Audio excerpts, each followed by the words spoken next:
नमस्कार मेरे प्यारे दोस्तों। आज एक ऐसी कहानी लेकर आई हूँ जहाँ एक शहर की धड़कन दो अलग अलग दिलों को एक साथ जोड़ देती है। यह कहानी है अदिति की, जो मुंबई की हर गली को अपनी सांसों में महसूस करती है, और अजीत की, जो अपने हर लेंस से शहर की आत्मा को कैद करना चाहता है। तो देखें कैसे एक डॉक्यूमेंट्री बनाने की जर्नी उन्हें मुंबई की बारिश, लोकल ट्रेन की भीड़ और स्ट्रीट फूड के जायके के बीच एक दूसरे के करीब ले आती है।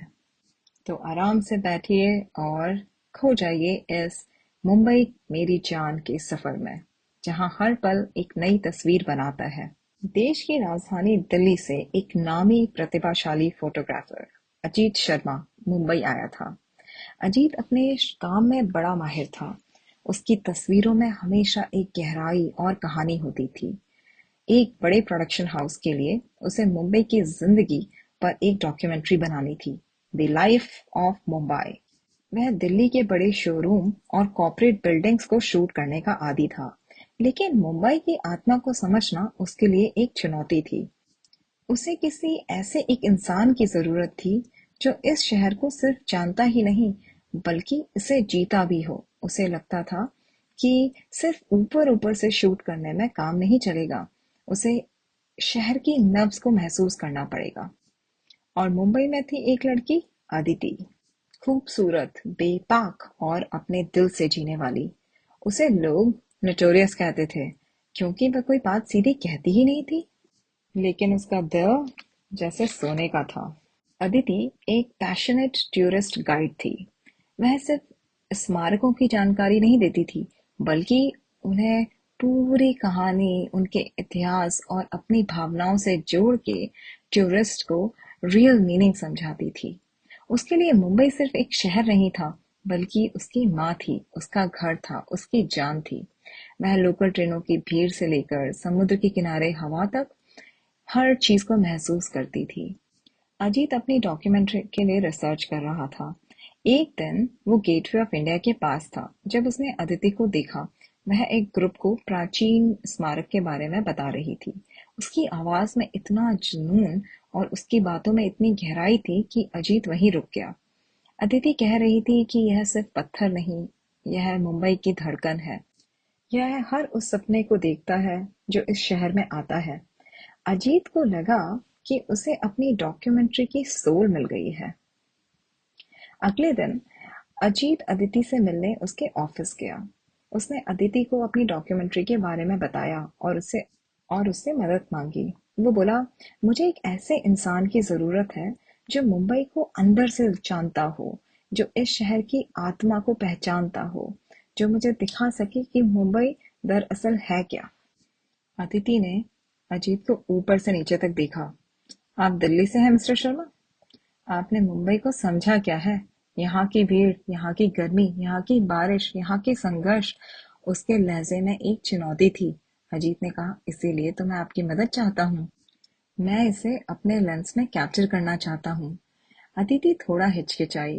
मेरी फीस बहुत ज्यादा होगी, और मैं उन्हीं प्रोजेक्ट पे काम करती हूँ जिसमें मुझे सोल दिखती है। अजीत ने मुस्कुराकर कहा, सोल तो मैं भी ढूंढ रहा हूँ।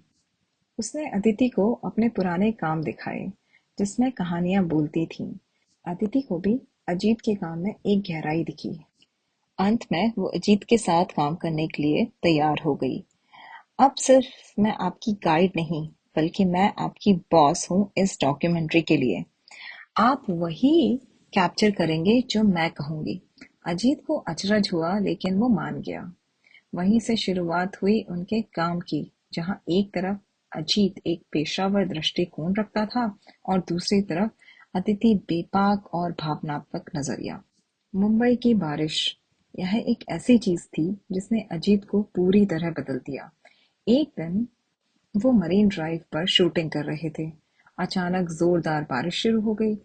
अजीत अपने महंगे इक्विपमेंट्स को बचाने के लिए भागा, लेकिन अदिति ने उसे रोका। अजीत, रुको, यह मुंबई की आत्मा है। अदिति उसे खींचकर बारिश में ले गई। वे दोनों बारिश में भीगते रहे, हंसते रहे। अदिति ने उसे सिखाया कि मुंबई का बारिश को क्यों और कैसे एंजॉय करते हैं, छाता छोड़कर खुल के नाचते हुए। अजीत ने अपने कैमरे को दूर रखा और पहली बार बिना किसी लेंस से मुंबई की बारिश को महसूस किया। उसने अदिति को देखा, जो बारिश में पूरी तरह खुश दिख रही थी, और उसे लगा कि अदिति की खुशी जैसे प्योर और इन्फेक्शियस है। उसके बाद एक दिन अदिति अजीत को जबरदस्ती लोकल ट्रेन में ले गई। अजीत काफी डर रहा था, काफी संकोच भी कर रहा था कि इतनी भीड़ में कैसे वो लोकल ट्रेन में जाएगा, वो भी अपने इंस्ट्रूमेंट्स के साथ। अदिति ने कहा, मैं तुम्हारी हेल्प करूंगी ना, डर क्यों रहे हो, चलो मेरे साथ। अदिति ने अजीत का हाथ पकड़ा और उसे खींचकर लोकल ट्रेन में ले गई। अजीत को पहले तो लोकल ट्रेन में बहुत अनकंफर्टेबल लग रहा था, पर कुछ ही पल में बाकी लोगों को देखते हुए वो कंफर्टेबल हो गया। उसे फील हुआ, यही तो असली मुंबई है, जहाँ सब भाग दौड़ की जिंदगी जी भी रहे हैं और छोटी छोटी खुशियों में खुश भी हो रहे हैं। फिर एक बार अमित ने अदिति को कहा, चलो किसी बढ़िया रेस्टोरेंट में बैठ के कुछ खाना खाते हैं, बहुत भूख लग रही है। अदिति ने कहा, रेस्टोरेंट में नहीं, तुमने अभी तक यहाँ का वड़ा पाव ट्राई नहीं किया, चलो मैं तुम्हें वड़ा पाव और दाबेली खिलाती हूँ। अजीत को बहुत अजीब तो लगा, पर वो ज्यादा कुछ कह नहीं सका, क्योंकि अदिति ने तो पहले ही क्लियर कर दिया था कि श्री इज द बॉस। तो फाइनली अजीत ने वड़ा पाव और दाबेली ट्राई की। अदिति उस दाबेली को और उस वड़ा पाव को इतना खुश होके खा रही थी कि खो ही गई थी वो उनमें। अजीत ने जब अदिति को देखा तो वो सोचने पड़ गया कि कैसे मुंबई कर छोटी छोटी सी चीजों से इतना खुश हो जाते हैं और इतना संतुष्ट फील करते हैं। अजीत ने भी वो वड़ा पाव और दाबेली चाय के साथ बहुत ही एंजॉय करके खाई। धीरे धीरे अजीत और अदिति एक दूसरे के करीब आने लगे। अब उन्हें एक दूसरे का साथ बहुत अच्छा लगने लगा। कई बार शूटिंग के बाद वो समुद्र किनारे बैठे रहते, बातें करते रहते। अजीत ने अदिति को दिल्ली की पुरानी गलियों के बारे में, अपने बचपन के बारे में बताया। अदिति ने भी उसे मुंबई के संघर्ष के बारे में, अपने सपनों के बारे में बताया। अजीत ने महसूस किया कि अदिति के नोटोरियस इमेज के पीछे एक गहरा और संवेदनशील दिल है। अदिति को भी अजीत का शांत स्वभाव और उसका ध्यान से सुनने वाला अंदाज पसंद आने लगा। उसे पता चला कि अजीत सिर्फ एक प्रोफेशनल फोटोग्राफर ही नहीं, बल्कि एक बहुत अच्छा इंसान भी है। एक दिन वो पुराने फोर्ट पर थे, जहां से पूरा शहर दिखता था। सूरज ढल रहा था और नारंगी रोशनी से पूरा मुंबई और भी रोशन लग रहा था। अजीत ने अदिति का हाथ पकड़ा और कहा, अदिति, तुमने मुझे सिर्फ मुंबई नहीं दिखाई, तुमने मुझे जिंदगी जीना सिखाया है। अदिति ने भी मुस्कुराकर उसका हाथ हल्के से दबाया, और जाने अनजाने कब वो एक दूसरे के इतना करीब आ गए थे कि उन दोनों के दिल एक दूसरे के लिए धड़कने लगे थे। पर अब भी वो इस बात से अनजान थे। लेकिन हर प्रेम कहानी में एक ड्रामा तो होता ही है। अजीत की डॉक्यूमेंट्री लगभग पूरी हो चुकी थी, लेकिन प्रोडक्शन हाउस को उसके काम में कमर्शियल अपील की कमी लग रही थी। उन्हें लगता था कि अजीत ने कुछ ज्यादा ही रियल मुंबई दिखा दिया है। उसमें वो ग्लैमर नहीं है जो दर्शकों को पसंद आएगा। उन्होंने अजीत से कहा कि वो कुछ सीन को दोबारा शूट करे ताकि ज्यादा पॉलिश्ड और टूरिस्टी लगे। अजीत इस बात से परेशान हो गया। वह जानता था कि अदिति को ये बात बिल्कुल पसंद नहीं आएगी। उसने अदिति से ये बात कही, अदिति, प्रोडक्शन हाउस चाहता है कि हम कुछ सीन बदल दें। अदिति भड़क गई, क्या? इसका मतलब है कि आप मेरी सोल ऑफ मुंबई को बेचना चाहते हैं अजीत? अजीत ने उसे समझाने की कोशिश की, नहीं अदिति, ये सिर्फ बिजनेस है। बिजनेस नहीं, समझौता है, और मैं ऐसे समझौते नहीं करती, अदिति ने कहा, और गुस्से में डॉक्यूमेंट्री से हट गई। अजीत को एहसास हुआ कि उसने बड़ी गलती की थी। उसे लगा कि उसने अदिति का विश्वास तोड़ दिया था। उसे प्रोडक्शन हाउस से बात करने की कोशिश करनी चाहिए थी और उन्हें समझाना चाहिए था कि डॉक्यूमेंट्री की आत्मा उसकी ऑथेंटिसिटी में है। लेकिन उससे चूक हो गई। अजीत ने फिर से ट्राई किया। उसने प्रोडक्शन हाउस से बात करने की कोशिश की, पर इस बार प्रोडक्शन हाउस नहीं माना। अजीत के सामने एक बड़ा डिलेमा था, या तो वो करियर को दांव पर लगाए या अदिति और रियल मुंबई के प्रति अपना विश्वास रखे। उसने कई रातें जाग कर बिताईं। उसे अदिति की याद भी आ रही थी। मुंबई पोज नहीं देती, मुंबई जीती है। उसे लगा कि अगर उसने अदिति के नजरिए को खो दिया तो उसकी डॉक्यूमेंट्री कभी पूरी ही नहीं हो पाएगी और उसकी जिंदगी भी अधूरी रह जाएगी। अजीत ने एक बड़ा फैसला किया। उसने प्रोडक्शन हाउस को मना कर दिया। मैं वह नहीं करूंगा जो आप चाहते हैं। इस डॉक्यूमेंट्री में मुंबई की सच्चाई दिखाई जाएगी, न कि कोई फर्जी रूप। प्रोडक्शन हाउस ने भी उसे धमकी दी कि उसे प्रोजेक्ट से हटा दिया जाएगा और वो उसका करियर बर्बाद कर देंगे। अजीत को इस बात से कोई फर्क नहीं पड़ा, क्योंकि उसे पता था कि वह सही फैसला ले रहा है। उसने अदिति को फोन किया, लेकिन उसने फोन उठाया नहीं। अजीत सीधा उसके घर गया। अदिति उसे देखकर हैरान थी। अदिति, अजीत ने कहा। उसकी आंखों में एक सच्चाई थी, सिंसियरिटी थी। मैंने वो प्रोजेक्ट छोड़ दिया है। मैं तुम्हारी सोल ऑफ मुंबई को बेचना नहीं चाहता। अदिति की आंखों में भी आंसू आ गए। उसे लगा कि अजीत सचमुच बदल गया है। तुमने मुझे सिर्फ मुंबई ही नहीं दिखाई अदिति, तुमने मुझे जीना सिखाया है। तुमने मुझे प्यार करना सिखाया है।